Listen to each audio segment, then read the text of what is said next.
നമസ്കാരം. കണ്ടോ ആൻഡ് കേട്ടോ കാര്യങ്ങളിലേക്ക് എല്ലാവർക്കും സ്വാഗതം.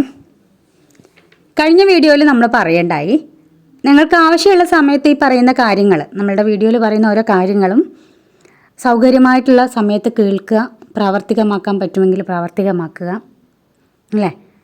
നമ്മുടെ ജീവിതത്തിലെ ഒരു താങ്ങും തണലും ഒക്കെ ആവാൻ ഇതിനെ അനുവദിക്കുക, കൂടുതൽ സന്തോഷവും സമാധാനമുള്ള ഒരു ജീവിതത്തിലേക്ക് പോകാൻ ഇതൊക്കെ സഹായമാകട്ടെ എന്നൊക്കെ പറയണ്ടായി. അപ്പോൾ ഇന്നത്തെ വീഡിയോയിൽ നമ്മൾ പറയുന്നൊരു കാര്യം വിധിയെക്കുറിച്ചുള്ള സത്യമാണ്. മനുഷ്യചേതന ഒരു വിത്തിനെ പോലെയാണ്. വൃക്ഷത്തിൻ്റെ തടിയും ഇലയും പൂവും എല്ലാം വിത്തിൽ അടങ്ങിയിട്ടുണ്ടാവും. സാഹചര്യം അനുകൂലമായാൽ ഇതൊക്കെ പതിയെ പുറത്തേക്ക് വരാനുള്ള സാധ്യതയുണ്ടാവും, അല്ലേ? ശരിയായ മണ്ണും വെള്ളവും വായുവും എല്ലാമാണ് നമ്മളുടെ ഒരു വിത്തിനെ മുളയ്ക്കുവാനുള്ള സാഹചര്യം ഉണ്ടാക്കി കൊടുക്കുന്നത്. മനുഷ്യ മനസ്സും അതുപോലെ തന്നെയാണ്. ഒന്നുകിൽ നമ്മൾ വളരെ ക്ഷമയോട് കൂടിയിട്ട് ഇത് പാകപ്പെട്ട് പുറത്തേക്ക് വരുന്നതിന് വേണ്ടി കാത്തിരിക്കാം, അല്ലെങ്കിൽ മുളയ്ക്കാൻ തുടങ്ങാം എന്ന പോലെ മനുഷ്യ മനസ്സ് ഉണർന്ന് പ്രവർത്തനം ആരംഭിക്കുന്നത് ഈ പ്രക്രിയയ്ക്ക് നമ്മളൊരു ഒരു പേര് പറയും, വിവേകം, അല്ലേ? വിവേകത്തിൻ്റെ വരവോടെ സ്വാതന്ത്ര്യം ലഭിക്കുകയാണ്. മറ്റ് ജീവികളെല്ലാം പൂർണ്ണമായും പ്രകൃതിയുടെ നിയന്ത്രണത്തിലുമാണ്. അവയ്ക്ക് വിവേകത്തിൻ്റെ ആവശ്യമില്ല, അതുകൊണ്ട് സ്വാതന്ത്ര്യവുമില്ല. അവയ്ക്ക് പ്രകൃതി നിയമങ്ങളെ ലംഘിക്കാൻ സാധ്യമല്ല. പക്ഷേ മനുഷ്യന് വിവേകവും അതിനോടൊപ്പം സ്വാതന്ത്ര്യവും നൽകിയിട്ടുണ്ട്. അത് സ്വന്തം മാറ്റങ്ങൾക്ക് വേണ്ടി യുക്തമായിട്ട് ഉപയോഗിക്കാവുന്നതുമാണ്. ഏറെ പേർക്ക് അറിയില്ലാത്തതും എന്നാൽ പരീക്ഷിച്ചു നോക്കി തെളിയിക്കപ്പെട്ടതുമായ ഒരു കാര്യമുണ്ട്. അതിനെപ്പറ്റി പറയാം. ഒരു പ്രത്യേക വിധിക്ക് അധീനനായി ജനിച്ചവനാണ് നിങ്ങളെന്നത് സത്യം തന്നെ. എങ്കിൽ പോലും നിങ്ങൾ ആഗ്രഹിക്കുന്നുണ്ടെങ്കിൽ ആ വിധിക്ക് തന്നെ മാറ്റം വരുത്താൻ ആവശ്യമായ സ്വാതന്ത്ര്യത്തോടു കൂടി തന്നെയാണ് നിങ്ങൾ ജനിച്ചിട്ടുള്ളത് എന്ന് നിങ്ങൾ തീർച്ചയായിട്ടും മനസ്സിലാക്കണം. ഈ ഒരു വിഷയത്തിന് വലിയ പ്രാധാന്യമുണ്ട്. നമ്മുടെ മനഃശക്തി ഒന്നുകൊണ്ട് മാത്രം വിധിയെ തിരുത്താൻ നമുക്ക് കഴിയും. അതൊരു സ്വാതന്ത്ര്യമാണ്, നമുക്ക് ലഭിച്ചിട്ടുള്ള നമ്മുടെ സ്വാതന്ത്ര്യം. എങ്ങനെയാണ് നിങ്ങൾ ആ സ്വാതന്ത്ര്യത്തെ പ്രയോജനപ്പെടുത്തുന്നത്?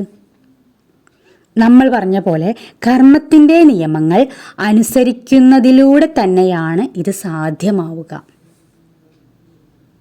കർമ്മനിയമത്തെ ചില ഭൗതിക നിയമങ്ങളോട് സാദൃശ്യപ്പെടുത്തുന്നുണ്ട്. അതിന് ഉദാഹരണം പറയുകയാണെങ്കിൽ ഒരു ചില്ലുപാത്രം മേശപ്പുറത്ത് നിന്ന് വീഴുന്നതായിട്ട് നിങ്ങൾ സങ്കല്പിക്കുക. അത് നിലത്ത് വീണാൽ അത് പൊട്ടിച്ചിതറും, അല്ലേ? അതേസമയം നിങ്ങൾക്ക് മനസാന്നിധ്യം ഉണ്ടെങ്കിൽ ഒന്നുകിൽ അത് നിലത്ത് വീണ് ഉടയുന്നതിന് മുന്നേ തന്നെ നിങ്ങൾക്കത് പിടിച്ചെടുക്കാൻ പറ്റും, അല്ലെങ്കിൽ വീഴ്ചയുടെ ശക്തി കുറയ്ക്കാവുന്ന തരത്തിലെങ്കിലും നമുക്ക് എന്തെങ്കിലും ചെയ്യാൻ സാധിക്കും, അല്ലേ? ഇതുപോലെയാണ് കർമ്മബാധ്യതകൾക്ക് മാറ്റം വരുത്തുവാൻ നമുക്ക് കഴിയുന്നതും. പ്രകൃതി നിയമങ്ങൾ മാറ്റമില്ലാതെ തുടരുന്നവയാണ്. നമ്മളുടെ മനസ്സിലേക്ക് ഏറ്റവും എളുപ്പത്തിൽ കയറി വരുന്നൊരു കാര്യമാണ് ഗുരുത്വാകർഷണ നിയമം.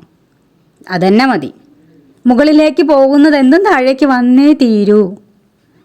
പ്രകൃതിയുടെ നിയമങ്ങൾ മനസ്സിലാക്കുകയും അവ അനുസരിക്കുകയും മാത്രമാണ് നിങ്ങൾ ചെയ്യേണ്ടത്. ആത്മവിശ്വാസത്തോടെ പ്രതികൂല ഫലസിദ്ധി നിങ്ങൾക്ക് പ്രവചിക്കാൻ സാധിക്കും. കാരണം പ്രകൃതിയുടെ നിയമങ്ങൾ അനുസരിക്കുന്നതിലൂടെയാണ് നിങ്ങൾക്ക് പ്രകൃതിയെ കീഴ്പ്പെടുത്താൻ സാധിക്കുന്നത്. നിയമം ഒന്നു തന്നെ ആയിരുന്നില്ല. വ്യത്യസ്ത ഭൗതിക സാഹചര്യങ്ങളിൽ ഫലം വ്യത്യാസപ്പെട്ടിട്ട് തന്നെയാണ് ഉണ്ടാവുക. ഫലത്തിനും നിയമത്തിനും അനുരൂപമായിട്ടുള്ള രീതിയിൽ ഭൗതിക സാഹചര്യങ്ങൾ വ്യത്യാസപ്പെടുത്തുക. നിങ്ങളുടെ അറിവ് വർദ്ധിക്കുന്നതിനനുസരിച്ച് മുജ്ജന്മങ്ങളുടെ കർമ്മഫലങ്ങളെ നിങ്ങൾക്ക് ഏറെ എളുപ്പമാക്കി തീർക്കുവാനും മാത്രമല്ല പ്രതികൂലമായ കർമ്മഫലങ്ങൾക്ക് മറുവിധി ചെയ്യാൻ, അതായത് ആ കർമ്മഫലങ്ങളെ മാറ്റിമറിക്കാനും നിങ്ങളുടെ ഇപ്പോൾ നിങ്ങൾ അനുഭവിച്ചു കൊണ്ടിരിക്കുന്ന നിങ്ങളുടെ പ്രവൃത്തികളുടെ ഭാവി ഫലങ്ങൾ മുൻകൂട്ടി കാണാനും സാധിക്കുകയും ചെയ്യും. ഇത്രയൊക്കെ പറഞ്ഞിട്ട് ഇന്നത്തെ വീഡിയോ നമ്മൾ അവസാനിപ്പിക്കുകയാണ്. ഇത്രയും നേരം എന്നെ കണ്ടും കേട്ടും ഇരുന്ന എല്ലാവർക്കും എൻ്റെ സ്നേഹവും സന്തോഷവും ഒക്കെ അറിയിക്കുകയാണ്. ആദ്യമായിട്ട് നമ്മളുടെ ചാനൽ കാണുന്ന ആരെങ്കിലും ഉണ്ടെന്നുണ്ടെങ്കിൽ, നിങ്ങൾക്ക് ഈ ചാനൽ ഇഷ്ടപ്പെടുകയാണെന്നുണ്ടെങ്കിൽ ലൈക്കും കമൻസും അതുപോലെ ഷെയർ ചെയ്യുക, സബ് ചെയ്യുക, ഇതൊക്കെ മറക്കണ്ട. അപ്പോൾ അടുത്ത വീഡിയോയിൽ വീണ്ടും കാണാം. Thank you.